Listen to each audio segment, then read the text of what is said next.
With effect from June 4, 2018, alcohol consumers and tobacco smokers will have to pay more to indulge in their habits. The increased excise duty was approved by Mr. President in March, but a 90-day grace period was granted to manufacturers so that they can prepare for the new tariff. The Minister of Finance, KEMI, ADEOSUN, said the new excise duty rates for tobacco and alcoholic drinks will help raise government's fiscal revenue and reduce the health hazards associated with tobacco-related illnesses and abuse of liquor. While many people have been reacting favorably to the news, some manufacturers are worried that the hike may lead to loss of jobs in the country. Some people also say more fake alcoholic drinks and tobacco products will flood the market, causing serious health hazards. On Nigeria Today, we shall be examining the health implications of alcohol and tobacco on the human health and how these measures, along with a cachet of others, will discourage Nigerians from excessive intake of alcohol and smoking. I am Shegun Ojelade.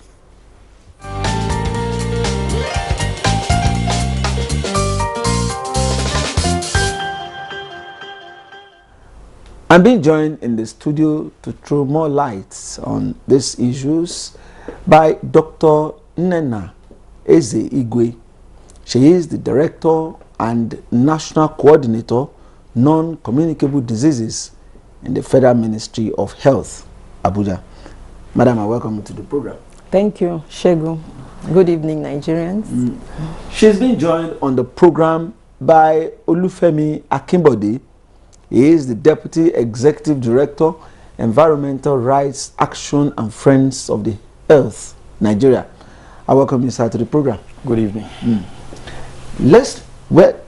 Government just introduced, although we've been hearing about it from the grapevine that something like that was coming. Government increased the tariff on tobacco-related products and alcoholic drinks. To what extent will this, what is the implication of this? Let's just talk about that. What's the implication of this new tariff? Okay. Yeah, so the implication of these new tariffs is that these products are going to be more expensive, and then we hope that it will deter consumers from buying them from the markets. Yeah, because that is our aim. We want to discourage people from indulging in tobacco smoking and in drinking alcohol. Okay, a medical doctor will come back to why you are interested in stopping people from enjoying themselves with either tobacco or with a little alcohol in the system. But now, when you look at global practices, is this desirable at this point in time, especially when government is looking for efforts to promote industries, promote markets, promote the economy by giving the private sector a greater hand? If you now increase the tariff, don't you think this can be a discouragement in this area? I think one thing we need to know is that it is also the responsibility of government to help citizens to live healthy lifestyles. And the environment that make us as citizens to indulge ourselves in habits that could impair on our health should be removed by government. Why? Because ultimately that's going to stress the government system itself. Stress government system in terms of productivity, man hour.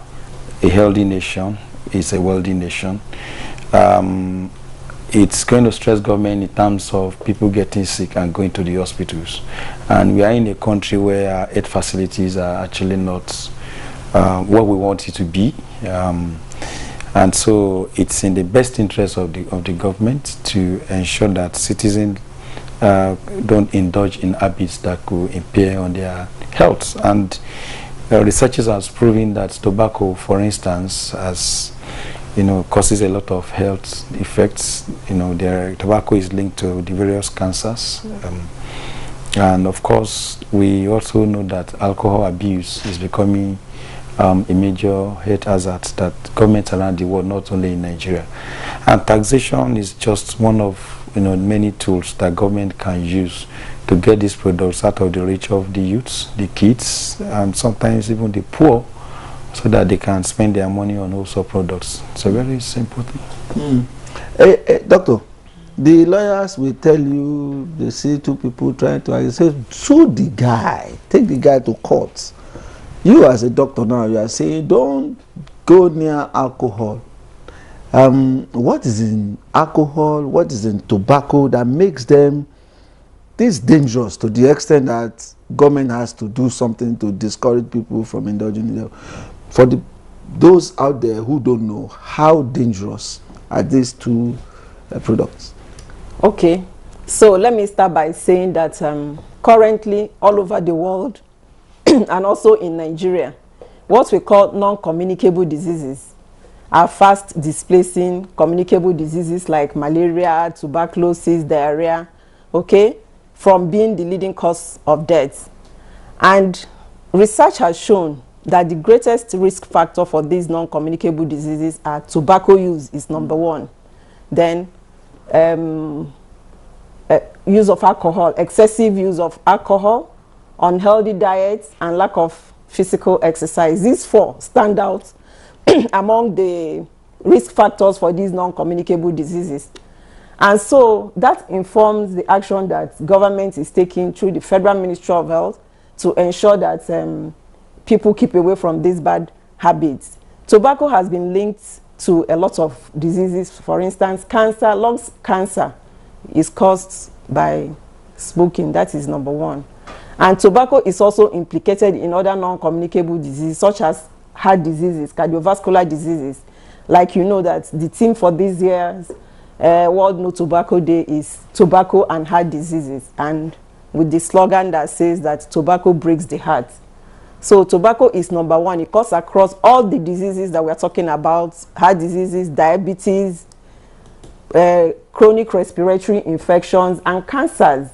So when you look at all this, then you understand why. Tobacco has about 7,000 chemicals that are harmful. But the greatest one that makes it addictive is nicotine. So that was what makes it stand out. And that is why people, once they're initiated into taking tobacco, they find it very difficult to stop. Addictive nature of it.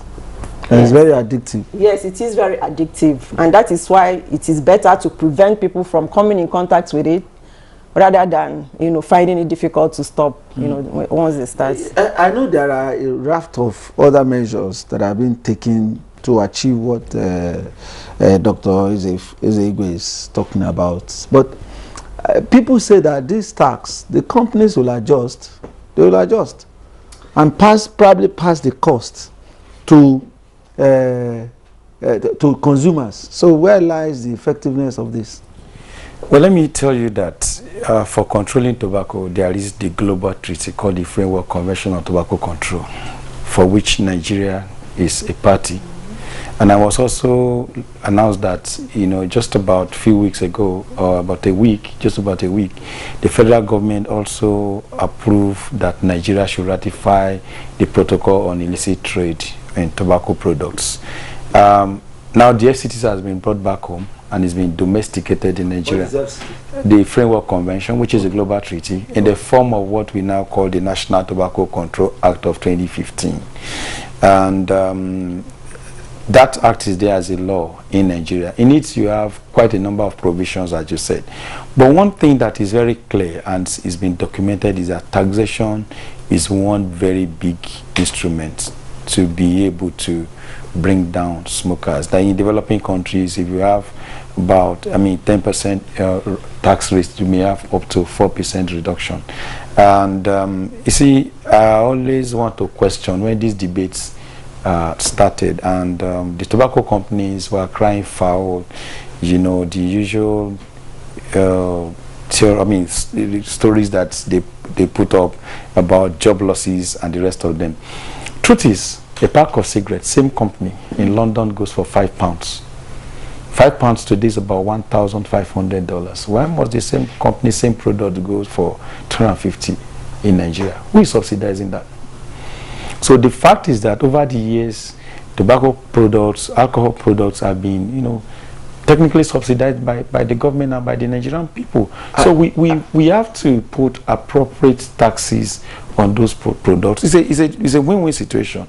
Number one, to boost government revenue, and number two is also to protect the health of the people. Let me just cut you there. When you compare the amount it is sold abroad and those that smoke, those that we should be worried about as smokers are those ones that buy 1 stick, 2 sticks. That doesn't cost much now in this climate. Let me tell you, I told you about the act, which actually she is implementing. I mean, the act falls under her desk. One key aspect of that act, for which we are moving for enforcement, it's also to prohibit. It's already illegal under the Nigerian law to sell cigarettes in single sticks.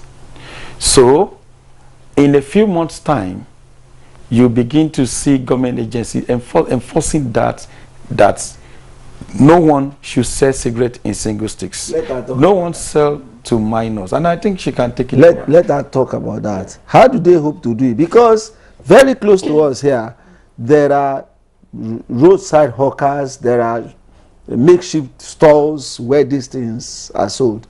How do you hope to control that? Yeah, so how we hope to control it is, first of all, by making people aware that this is a law that has come into force. That is number one. And I guess what we are doing here today is part of that. Then secondly is that we are engaging all the stakeholders that we need to be able to implement, this, to enforce these laws. For instance, the police, the customs, we are engaging them. And they're already aware. In fact, today, the police officer that was at the press briefing today promised, that they are going to start enforcing all these provisions of the act. So that is how we are going to do it, creating awareness and engagement of the relevant people that will help us to enforce. In your advocacy to discourage people from smoking, you so much believe in this new tariff that it can do the magic. Do you? Yes, I do. I do, because like you asked globally, what is the best practice? And like Bode said, taxation is in fact the best, the best method to employ, what they call the best buy. It is the best of all the best buys to be able to discourage people from smoking. So I do believe in it.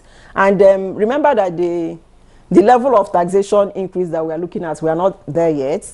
So it's a phased approach, After a couple of years, there'll be another increase until we get to the 70% that the ECOWAS sub-region has recommended. One problem that many Nigerians will tell you is that you are not dealing with minors.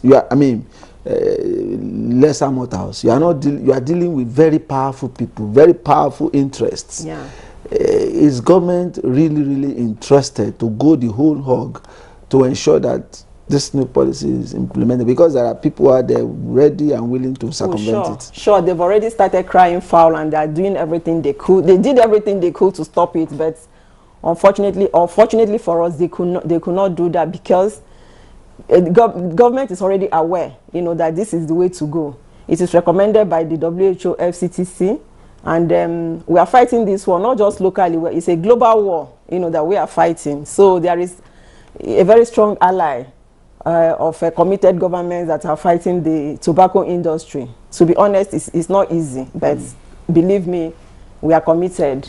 Yeah.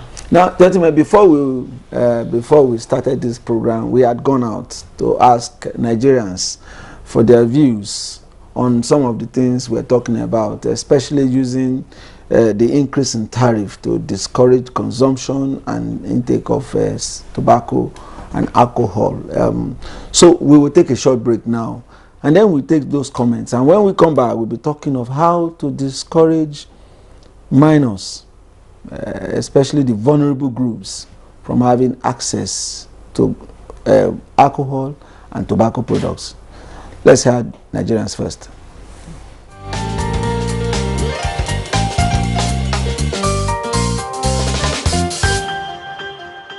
In America, a packet of cigarettes is going for $7. In Britain, it's going for £5. So in Nigeria here, I think it's just about 200.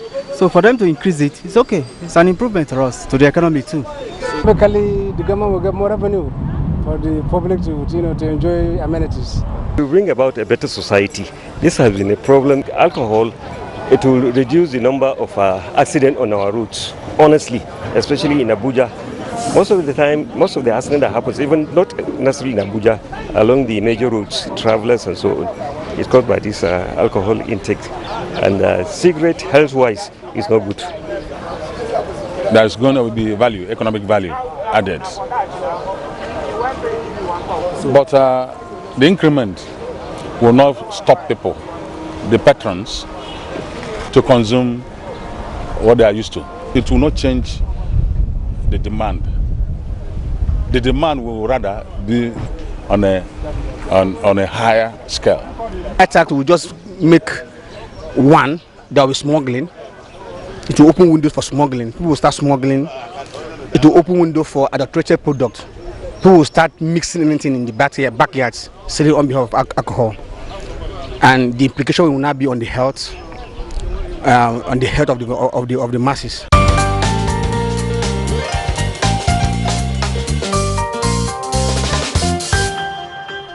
Well, you will agree that those are quite incisive comments there. Now, are you impressed by the level of awareness among Nigerians about the dangers of alcohol and tobacco? Somebody spoke about the health hazards and even road safety implications. But this has not stopped anything, like somebody said. You know, you see, it will, over time, you begin to see.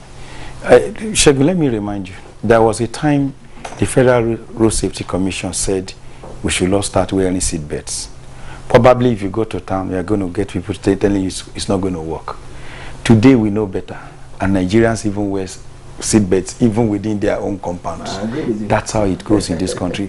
You see, we have to remove all this pessimism and look at hope. It works everywhere. There is no reason why it's not going to work. And Dr. here explained that what we're looking at is not just the tax that is kicking off today. Work had already started, as I'm talking to you, Mr. Shegun, about the net phase. We're collecting data again. We're talking to ourselves. We're looking at the barrier, ECOWAS barrier, why the companies were mobilizing fake rallies to National Assembly. We've moved beyond that. You see, they are going to hear the next shocker. We're moving to levies. We're moving to how to tax tobacco products so that it can fund universal access to health. If you must smoke in Nigeria, you've got to pay to smoke. You see, that's a basic thing. Okay, doctor, are we moving to kill those industries? No. Because from some of the things that we are saying now, it's like this environment is likely to be a little more hostile for them to operate. Is that the whole idea? Well, I want to tell you that the idea is not to kill anybody, but it's to protect the health of Nigerians. That is just our aim, and that is our goal. So if any industry dies in the process, too bad. I think I must tell you this, that if a bad company dies, Nigerians are not going to burn the money. They are going to spend that money on very productive, wholesome products. And so that sector of the economy is going to grow. So that's just the way it goes. Okay, doctor, let's talk about minors having access to tobacco, having access to alcohol. We've just been dealing with one now about codeine, abuse of codeine. We don't even know how much a bottle of codeine costs in the market, and the usage is so pervasive. We don't know whether it costs more than a bottle of beer. But today, how do we protect the minors? Under all these programs that you have outlined, is there any special focus on the vulnerable group that's still indulging it? Yeah, well, one of the provisions of the Act, like we said, is not selling cigarettes to minors. That is people that are aged below 18 years. They are not supposed to be sold cigarettes. So that is also one of the things that we hope that the law enforcement agencies will help us to enforce. That is one. Then secondly, we have also noticed that the tobacco industry have devised means of trying to sell their products to minors by advertising close to schools, setting up their paraphernalia around schools to attract people, the young ones. So we're educating. It's just to create the awareness. That is what we can do. You know, we reach out to schools, you know, through the Ministry of Education. Like I told you, that we are forming a very, very strong partnership of relevant MDAs to be able to succeed in the implementation of this act. So we have to spread information, and we also appeal to parents to, you know, talk to their children, you know, let them know the hazards, you know, and just do everything possible to make sure that they don't begin to smoke, because these tobacco industries are very, very clever. They know that if they catch them young, they will become addicted to it, and then for the rest of their lives, or they'll be working, you know, they'll just be working for the tobacco industry. I think I take off from where you just ended. The companies are very clever. The World Cup is about starting now, and then we are going to have a number of adverts and promos of very juicy stuff coming. If you just buy this beer or buy this cigarette, you are going to win this, you are going to get. To what extent are we also leveraging on this, or working with advertisers and media houses to ensure that some of these very bad ideas don't slip through to the market? I think the Nigerian Tobacco Control Committee, again, she's actually the secretariat, it's all encompassing of some of those agencies that are involved. And for tobacco, we've been able to scale the order. I remember, I think it was around 1988, the 1998, the theme for that year's World No Tobacco Day was tobacco and sports. And it was very clear in the messaging that tobacco and sports don't mix. I also think that the federal government needs to do more now, moving to the areas of alcohol. And there is another very dangerous trend that might actually happen in some of those viewing centers, and that's the problem of shisha, that people are mistaking that not to be tobacco. And I must tell you that shisha is actually tobacco, and it's actually almost worse than smoking cigarette, because a puff of your 1 hour session is like smoking 200 sticks of cigarette. And they do it in some of these public places. Yes, it's basically tobacco, but they make it to pass through the pipe while there is something heating it up, and then it looks like vapor instead of tobacco. So those are issues. Do you have attention on that? Yeah, in fact, it's been discussed extensively. You know, like, people don't know. Some people take that shisha ignorantly, thinking that it's not the same, it doesn't have the same problem as tobacco. So that is where we have to educate people, let them know, because I believe that if we are empowered with good knowledge, you know, you should be able to act the knowledge that you have. Because of our time, maybe there are people out there that all these things you are talking about don't really make sense to them. Let's talk about how tobacco, when it enters the human body, in a nutshell, what does it do? You know, what are the damages that, okay, when a smoker begins to notice some of these symptoms, he should know that there is need to return back to his sanity. Yeah, so that's the thing, that when you may not know really, because communicable diseases by their very nature, that they are called silent killers, so you will not even know. So, but what happens in the body is that this tobacco will cause some reaction in the body, such that the blood vessels may actually become to clog, you know, to become narrower and narrower, until maybe the person will have stroke, or have you know, hypertension, or heart failure, you know, heart disease, heart attack. Okay. So, and it's also, you know, work in complex, in a way, to also make other diseases to be worse, like diabetes, for instance, and cancer. Okay. So it attacks the lungs. Those very dangerous chemicals, there are many of them.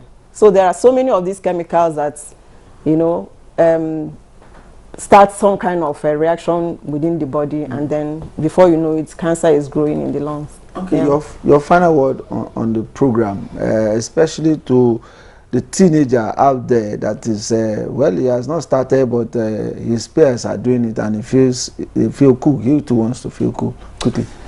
Well, I mean, the message is that they should stay away from smoking.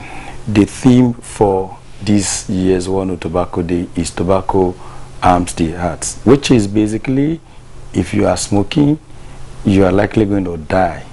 Now, your own heart is gone, but you are also going to damage the hearts of your loved ones. So for your loved ones, for the people that loves you, for yourself, stay away from tobacco and stay away from all forms of tobacco, including shisha, water pipe, whatever form that the tobacco industry is trying to deceive our youths and our, our people.